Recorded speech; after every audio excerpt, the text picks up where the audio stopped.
And we're getting some more breaking news inputs now. The Iranian embassy in the national capital has rejected the claims of Iranian government taking money for vessel passage along the Strait of Hormuz. Remember, there were several reports that were doing the rounds that Iran, the IRGC in particular, is demanding a sum of $2 million in cryptocurrency or even cash for vessels to be allowed to transit the Strait of Hormuz. And now the Iranian embassy in Delhi is rejecting all of those claims. For more on this, let me take this across to my colleague Arunima, who's joining us live from the CNN News 18 newsroom. Arunima, earlier there were also reports that Nanda Devi, the one Indian vessel that did manage to come out of the Strait of Hormuz, had to pay in Chinese yuan the 2 million sum to IRGC. But now Iran coming out clearly and rejecting any such assertions that are being made through these reports.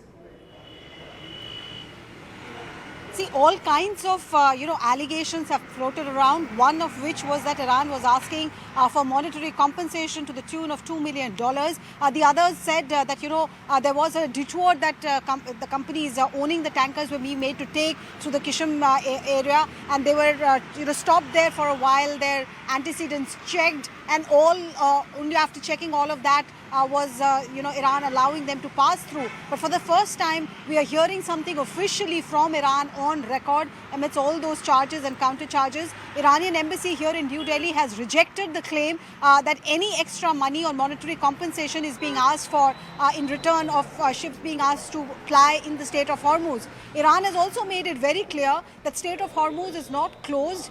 Ships are being allowed except ships which belong to quote-unquote enemy countries, which in effect means America and Israel. So Iran is now coming out as far as Strait of Hormuz is concerned, because you might have heard the Indian Prime Minister also a short while back in the Parliament saying very clearly that closing down Strait of Hormuz is not acceptable. So even friendly countries which are not in any camp as far as this war is concerned, even they are expressing their displeasure as far as Strait of Hormuz is concerned, and that perhaps is the reason why Iran is coming clean and now making that assertion that whatever was said about $2 million was quote-unquote personal opinion of individuals and nothing to do with the real picture.